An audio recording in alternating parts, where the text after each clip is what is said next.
Hello, everybody. Today's interview is titled 3D WYSIWYG. And for those of you that are not familiar with that acronym, it stands for what you see is what you get. And I'm hoping that we're going to get a lot of insights and interesting takeaways for you. And let's get started. Now, to add some context to this interview today, I want to take the clocks back a little bit and just say that, I started working in 3D in 1985 when I was involved in 3D footwear systems.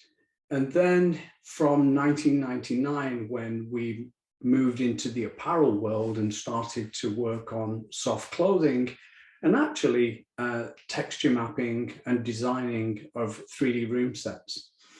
Now, before I get started, I think it's worth, and I'm pleased to say a big thank you to everybody that's been involved in 3D. And that's from the very early pioneers of the mid-1980s, the apparel people in the 1990s and where we are today.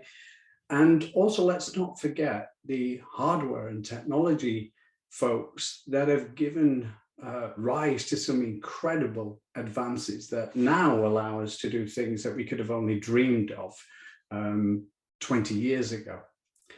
Now, for me, and this is just my own personal opinion, it's really only in the last decade that our industry has accelerated the use case of 3D. And for me, now 3D is not only downstream in retailers and brands and actually going towards the consumers, but also it's traveled up the upstream in terms of development and manufacture. And it's like other big, what I call the pillar systems, like, ERP, PLM, CAD systems. It's now a must-have tool rather than what it used to be when it was a sort of attractive, nice-to tool. Now, we all know what's happened in 2020. It was a game-changing year. The emergence of the pandemic has had a powerful impact on the fashion and textile industry. Now, today, we're faced with the Omicron wave, and this thing isn't going away anytime soon. Now, that's the sad news and the bad news that we're challenged with. But I guess, upside of that is that 3D now is accelerating like never before, and in both directions. So that's a little context to what we're going to talk about today. So let me now move to introduce you to the two gentlemen that I'm going to be speaking with. So I'll start with Eric Liu, the founder and CEO of LinkTech Digital Solutions. Eric actually has a master's degree in applied computing from the VUB University in Belgium. He's a leader in digital product creation. He's been around for a long time and practicing in that space, but also, which is quite unusual for somebody who comes from a technology education, Eric has had a lot of time in the supply chain, in fashion supply chain, and has been involved at what I call the digital needle point. So great news with that is he's got the technology side as well as the physical side. Then we have with us Danny Reinfeld. He is the general manager for Europe. Now, I've known Danny for several years now, in fact, decades actually. And Danny served as a leadership team for several of the technology providers and pioneers in this 3D space. He's worked in apparel, he's worked in textiles, he's worked for some of the world's largest brands and retailers. He's been involved in helping to select, to implement 3D all over the globe. So let me say a great big welcome to everybody. And let me start with my first question of this session.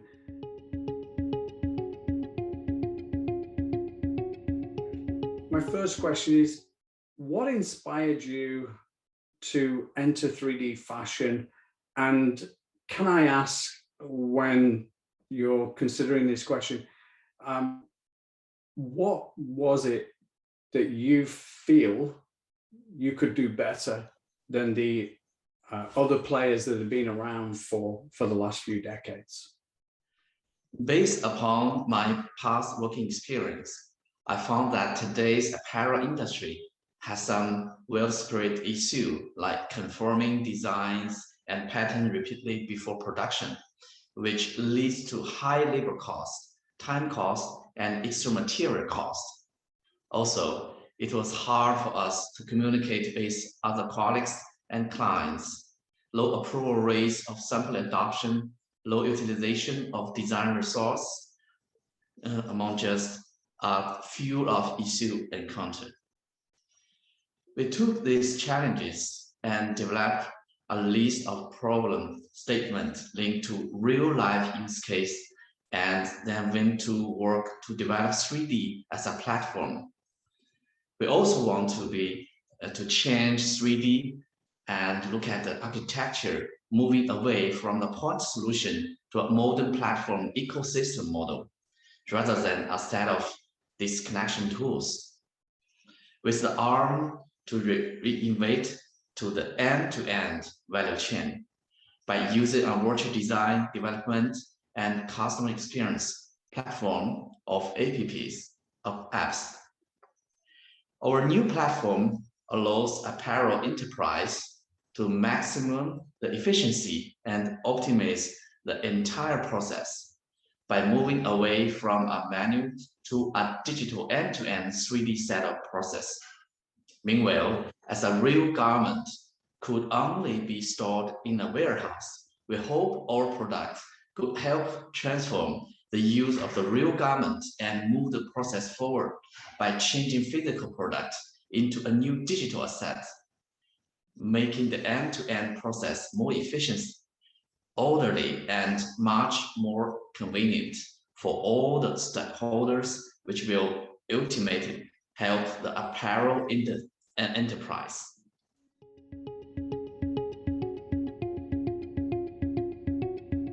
Let me move over to Danny now. Danny, it could be said that it was late to enter 3D fashion's market space. Can you explain why you feel that Style3D can make it now in a sector that is already quite busy? And what is your unique selling proposition? Great question, and thank you for asking it. And of course, thank you for giving us the opportunity to talk about ourselves. I do not think that it's late at all to introduce a different technology into the fashion and apparel digitization mix, let's call it. There's been an uptick, there's been an adoption of 3D tools by designers, by merchandisers. But I think that if we scratch that or double click on it, you're going to see that the adoption is actually quite limited. There's a lot of challenges over there, particularly in scalability. And I think that actually the feedback that I've heard from users is that it still takes a long time to create a digital garment. And you need to have a different skill set. You need to be a 3D modeler. And they're not, right? They're fashion designers, they're creative people. And that's not their remit, that's not their expertise. They don't want to be 2D pattern makers either, right? They want to be able to drape in 3D on a properly sized avatar and then be creative. And more than that is the whole aspect of fabrics. fabrics and trims, for that matter, are key parts to this digital puzzle. And they have been, they've been, you know, not exactly ignored, but they haven't been brought into the party yet. They haven't been invited into this digitization process. And Style3D has done that. Style3D has been working with fabric mills and trim manufacturers from the side of the manufacturers and the ODM, bringing those tools in. And now Style3D really sees itself as that bridge, the bridge between the design world from the brands through to the manufacturing, and then bringing on all of those additional tools to really impact the 3D adoption and the adoption of 3D technologies from the fabric straight through to the design back to manufacturing.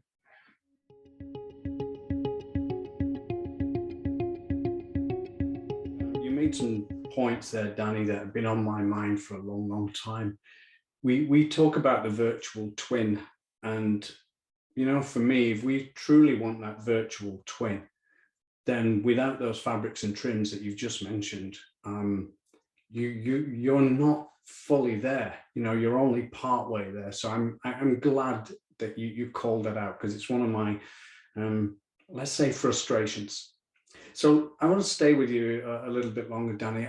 Having spent time researching LinkTex and looking at the platform stack associated to Style3D, I see that the platform offers more than your traditional point solutions that are specifically focused, you know, on one aspect. So maybe it's you know, footwear 3D, maybe apparel 3D, but it's that 3D for that particular use case and little else. It then relies on other solutions to feed materials and trims, and as you've just touched on, you know, accurate avatars and so on. Can you share more thoughts on LinkTex architecture and its software applications approach? So, Mark, we have a very different and quite unique approach.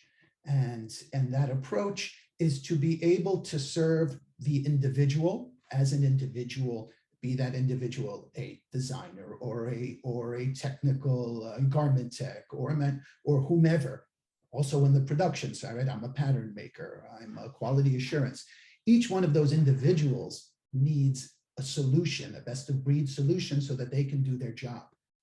But they also need to work together, and they need to be able to pass on their digital output, right, in a way that's effective, efficient, safe, and fast. And that requires collaboration, and that requires an always on solution, right? And that's where the cloud comes in. And we have those products, those solutions in place being used, right? They're already tested and they're used around the world. And we want to take that one step further so that these 1 + 1s don't equal 2, they're going to equal 3, by creating an infrastructure on top of that to be able to exchange quickly. If I'm looking for a fabric for my new fall collection, and I want to go online and see what's available, and I want to be able to see around the world, see small fabric mills that I may have never heard of. I want to see large ones that I have relationships with, but I want to get those samples quickly. I don't want to have to get on the phone or send an email and say, can you please send me those swatches? Can you please send me this? And then the mill has to produce them and then send them out. Just imagine a world where you see a fabric and you download it and you drape it on your avatar, and it drapes with the construction of the fabric, right? Silk will drape like silk. cotton like cotton, et cetera, et cetera. And then you'll be able to take that and move it further inside your process. And I think that right there is the shortcoming of today's solutions, in that they're not looking at the business holistically. They're not saying, how can I really reinvent my company? You know, I'm speaking now as if I'm a CEO of a large company, but how can I reinvent my company? How can we get to our customers faster? Not just be more efficient. Efficiency, it impacts the bottom line, which is of course important, but CEOs are scratching their heads saying, how do I increase my top line? How do I sell more? How do I sell to places and people and customers and markets that I'm not serving today, quickly, efficiently, et cetera. And we need to look at that business holistically and bring solutions that will tie it all together so that the process can truly move quickly, efficiently, and profitably.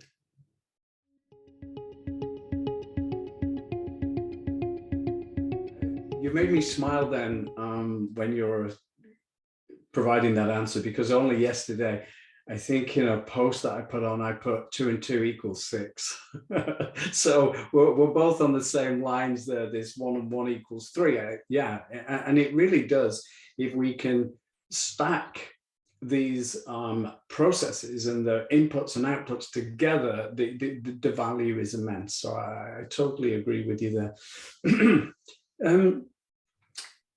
You know, as an advisor working on 3D projects, one of the first questions I often get asked by retailers and brands is, you know, I ask them, I should say, is, why do you want 3D? And, you know, after a pause, the usual answer is, we need to create 3D virtual samples. We want to share them with our wholesalers. We want to put them online. We want to share them with retailers and brands and so on, or our factory partners.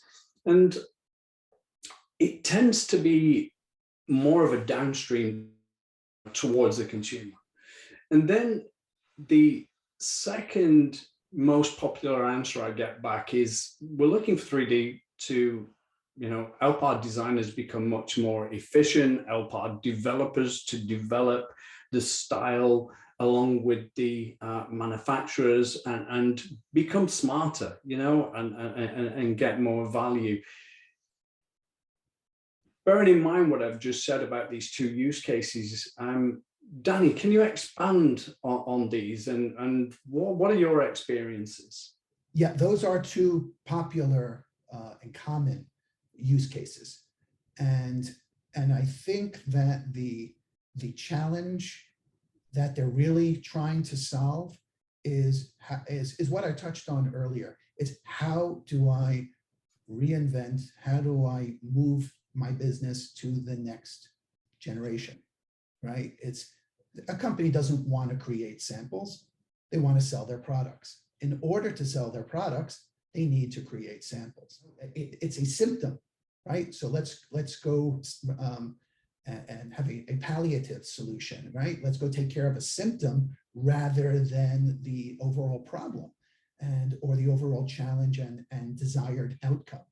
So I think that we're going to see more and more use cases that are focused on the business enablement and being able to make a better product, a product that is more on trend, and ultimately will help the company sell more. I'm convinced that that's what we're going to start to see. And then I believe that the next step in this digitization or digitalization revolution is companies are going to start to get this into the hands of their consumers, their end customers, where we're going to start to see people doing more mass personalization. We're going to see more and more consumers consuming digital garments. There's, you know, if you ask Mark Zuckerberg about the future, he's going to tell you it's the metaverse. It's going to talk to you about these digital worlds. And in order to get there, you need to digitize your core product and get it out there into the hands of consumers. It's going to, if I need a special outfit for an event, and I want to see that picture of me in there. We're going to see companies selling a digital garment where you'll be able to apply it to a picture and you'll look gorgeous and great. And that garment will probably never exist.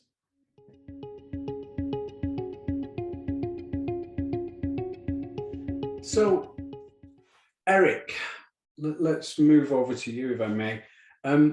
Staying with the theme of extended use cases, I see that the LinkText platform actually starts with mills, knitting and weaving. Can you help provide further insights to the viewers of this interview and share some of the challenges and the benefits that go beyond this segment, and how also some of those inputs and outputs flow through the extended value chain? We start the process from the fabric and accessory to digital styles, and then to use 3D garment modeling for different application scenarios like style recommendation and sales, which is very efficient. However, we gradually find that it is of relatively limited use in the application of 3D customization. So based upon customer feedback, we begin to analyze the weaving and knitting process, such as yarn dye fabric, jacquard knitting, and relative method. Customer first customize the appearance of those certain kind of 3D materials and clothing, and then transfer the information to the product end for manufacturing. The many methods are time-consuming and limited in terms of production efficiency. The production cycle is very long and is often expensive based on minimum sample orders. Also, customer cannot directly feel the touch of the fabric. However, it is indeed a necessary step in the field of apparel customization. Excellent. And again, Eric, on that one, we talk about customers not being able to feel textiles. I think hopefully in the coming years, we will see haptics coming into play. And I'm actually working with a new lab that's doing some incredible stuff, and hopefully I'll be able to announce more of this in the first quarter of 2022. But it's going towards some of the things that you just touched on about, how do we touch, how do we sense materials, and yes, you're right. In a physical world, that's easy. In a virtual world, that's very tough.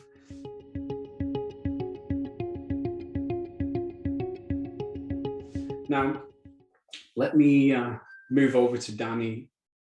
Danny, and this is a pretty challenging question, really, is, we're talking about an extended value chain. We're talking about all these modules that provide the inputs and outputs across this 3D world. And, the reality is, at the end of that process, or towards the end of that process, we ultimately need to make physical products, be that prototype samples, be that small production runs, be that on demand, whatever it might be. And for that, we still need specifications. So my question is, how extensive are the PLM capabilities of LinkText? Because I've seen on the site that I'm seeing specifications, I'm seeing sample requests on there. So how extensive is PLM? I couldn't agree with you more. Absolutely. In order to produce something, there's going to be specifications required. Just to be clear, we don't see ourselves as a future PLM provider. That isn't the direction that we are going. We're taking a different approach. There are aspects which you'll see or inside of a PLM, such as collaboration, being able to quickly share data, images, or whatever, really, digitally and online via the cloud. We already have great tools for that, and we're going to add more and more functionality. You'll be able to work with managing your digital assets, which is a very common use of the PLM. It's like, what document am I working on right now? What version? And being able to manage that coherently and efficiently. There are functionalities that we're including already today in our platform. And you'll see more functionality being adopted, such as creating a bill of materials. And this is all key functionality that we are going to and are already deploying. But there's a whole world out there that PLM is too big for it, and they need solutions that are easy to implement. And that's one of the beautiful things about Style3D is it's what I call a little bank solution. You can go into a specific department or any given department really and say, we're going to initiate a project. We're going to start digitizing our menswear. We're going to start digitizing our women's wear, but specifically on blouses and leisure wear. We're not going to do tailoring. And with our technology, that is super easy. The approach of a PLM is really everybody in, right? All on board. And that's what's necessary to get the solution to really live up to its capabilities and its possibilities. You an organization with PLM, and that's just the nature of the beast.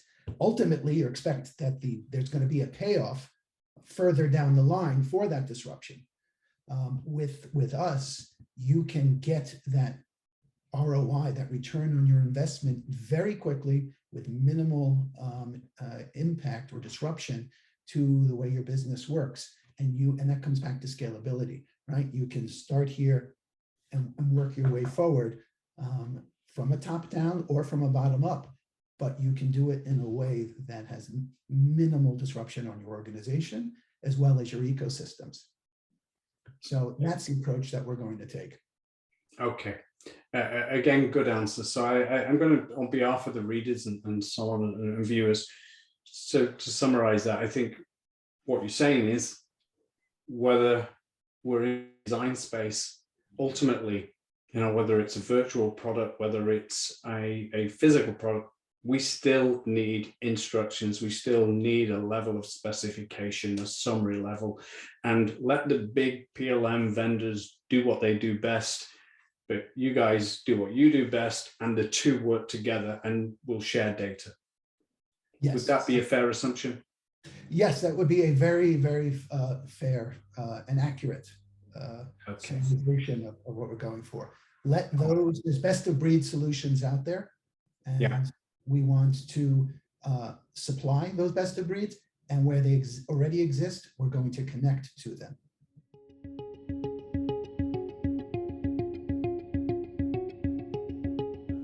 So let's change track a little bit. Let's move towards architecture.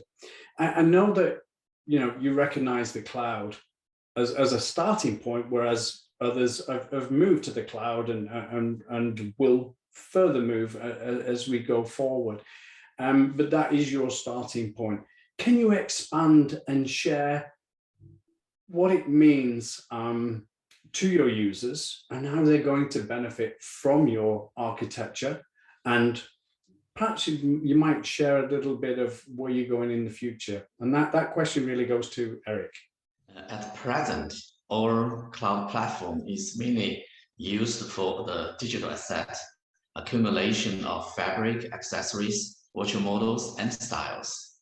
In the future, we will focus on developing more cloud application scenarios, such as cloud simulation and cloud rendering. I believe that with the help of the cloud, we can greatly improve the computing speed and can take our 3D platform to a new level that will help our clients to better leverage and scale their 3D projects.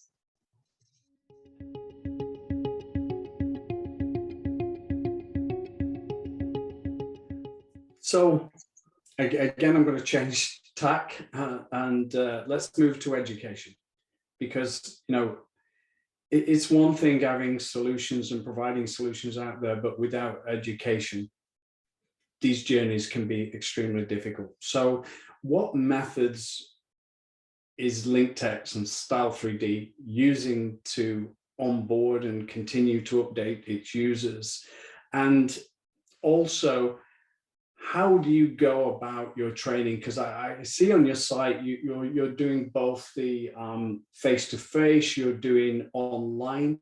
But one of the big questions for me, and based on my own experiences, how do we know that somebody's really got it, that somebody really understands it? How do we certify them? Danny, could you take that one, please? Mark, though, that's a really, really important piece of the puzzle as well, and one that we are working hard to address. And I would divide that.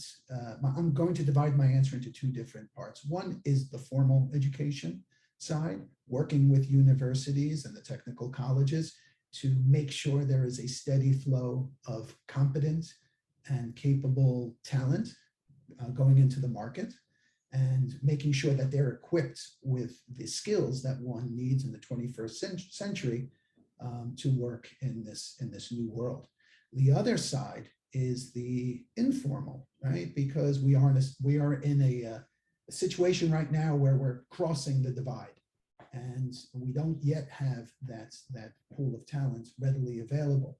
So it's incumbent upon us as a supplier to enable people with digital tools on how to learn digital tools. So you'll find various different ways that we're approaching the individuals to teach them these skills, be it specific tasks or an entire process. And if you look online, you'll see a lot of our help videos. We're enlisting communities of people to also share their experience. People learn differently today. It's look at what I did, let me show you, and then teach you how I do that. So we're supporting that as well. Now, when you go into an organization that wants to begin a digital transformation project, they need to do several things. And this is where we're having a conversation with a senior leader.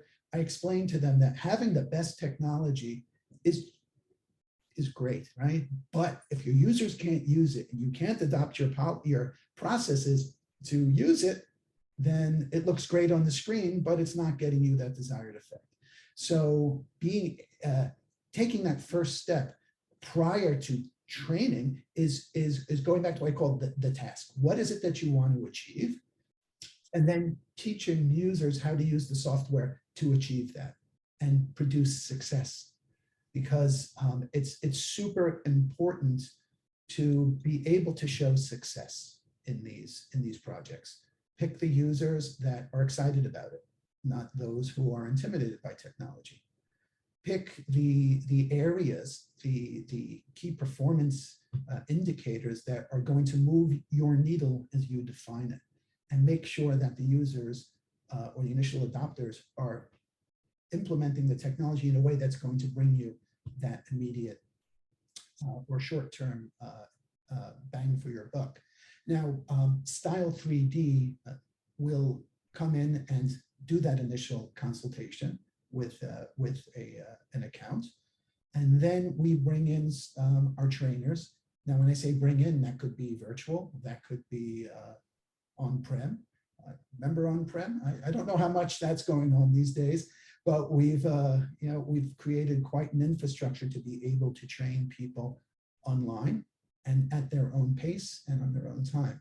So bringing all of this together is going to teach people how to use these tools and organizations on how to best implement them from a corporate perspective.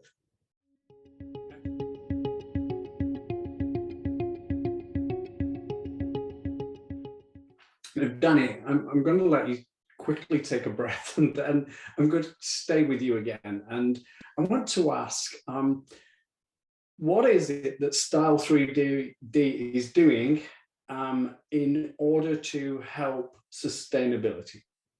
It's no longer noise anymore when we're talking about sustainability, especially after COP26. We're now in the action mode. I think it's clear to most that 3D has the ability and to provide, to reduce samples, to reduce the amount of dyes that are required, to reduce the amount of samples that are flying back and forth across the world. But in order to get that impact, to feel that impact, the tools have to be adopted, right? They have to be able to be scalable. They have to be able to be used across entire processes and not just the individual. So we're making software that will support the entire process. Going back to our previous points, starting with those fabrics, getting those digital, making them easily accessible via the cloud are ways that we will see sustainability increase and really having a positive impact for our children. Excellent.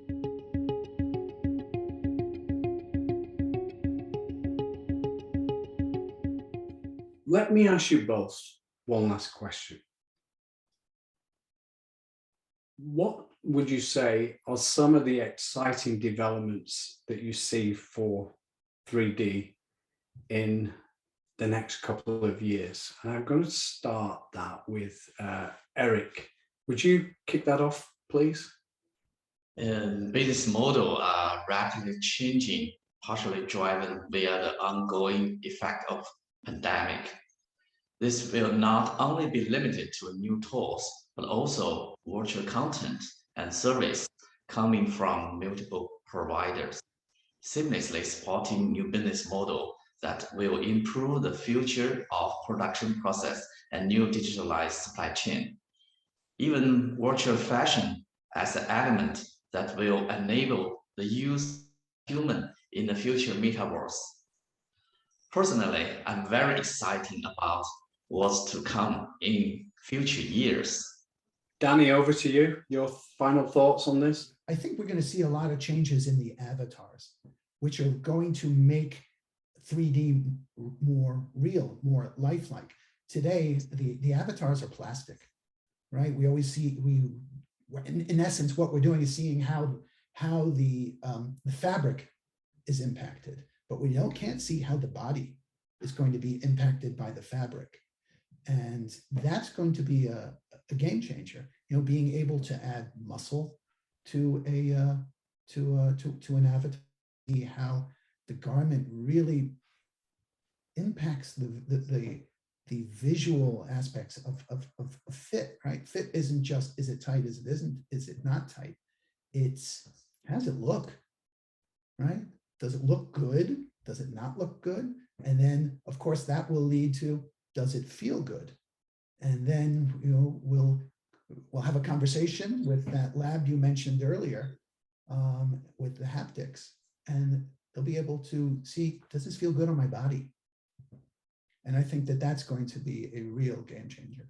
I just want to say thank you on behalf of all the readers of the Interline and Which PLM. And I'm sure they're going to find this very interesting. I look forward to learning more from what you're doing in 2022 and beyond.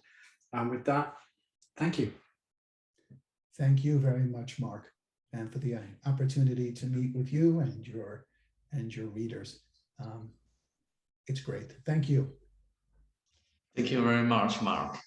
Thank you so much. My pleasure, gentlemen.